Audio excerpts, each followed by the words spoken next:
Americans started it with the first ocean race for powerboats from Miami to Nassau. But most Americans will agree the race between Cowes and Torquay offers one of the toughest events anywhere in the world. This year there were 45 starters. The calm sea meant less of a strain on the hulls, but more of a chance to rip the guts out of engines and transmission.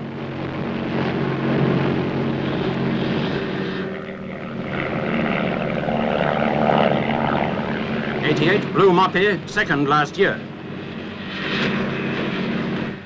30 is Silver Spray with barely half the horsepower of the bigger boats. 44 Sir Max Aitken's diesel-powered Vivacity. The course from Cowes took the boats out round the Nab Tower before turning back into the Solent.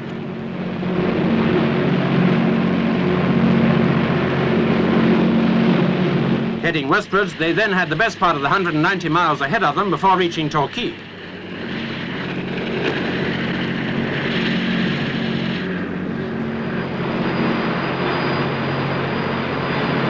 Some of these pictures were taken from the MTB acting as press launch.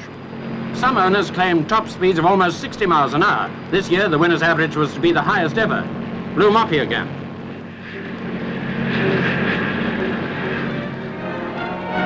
And the most powerful boat in the race, Ultima Dea, with nearly 1,300 horsepower. Jackie S, raced by Dr. Emile Savundra of Solent.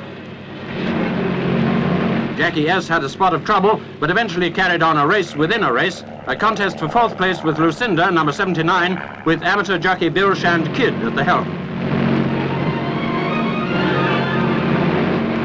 Ultima Dea again.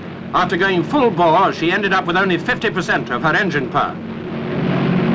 The successor to Tramontana, winner 3 years ago, Tramontana 2.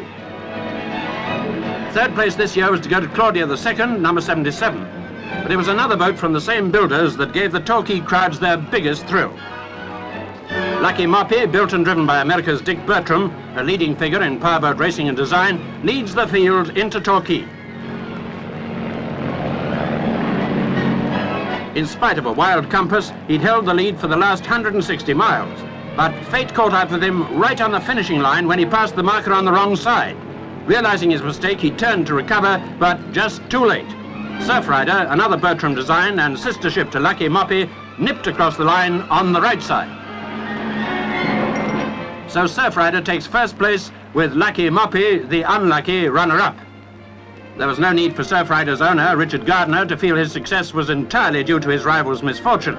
He was less than half a minute behind entering Torquay, and his average speed over 48 miles an hour was a record.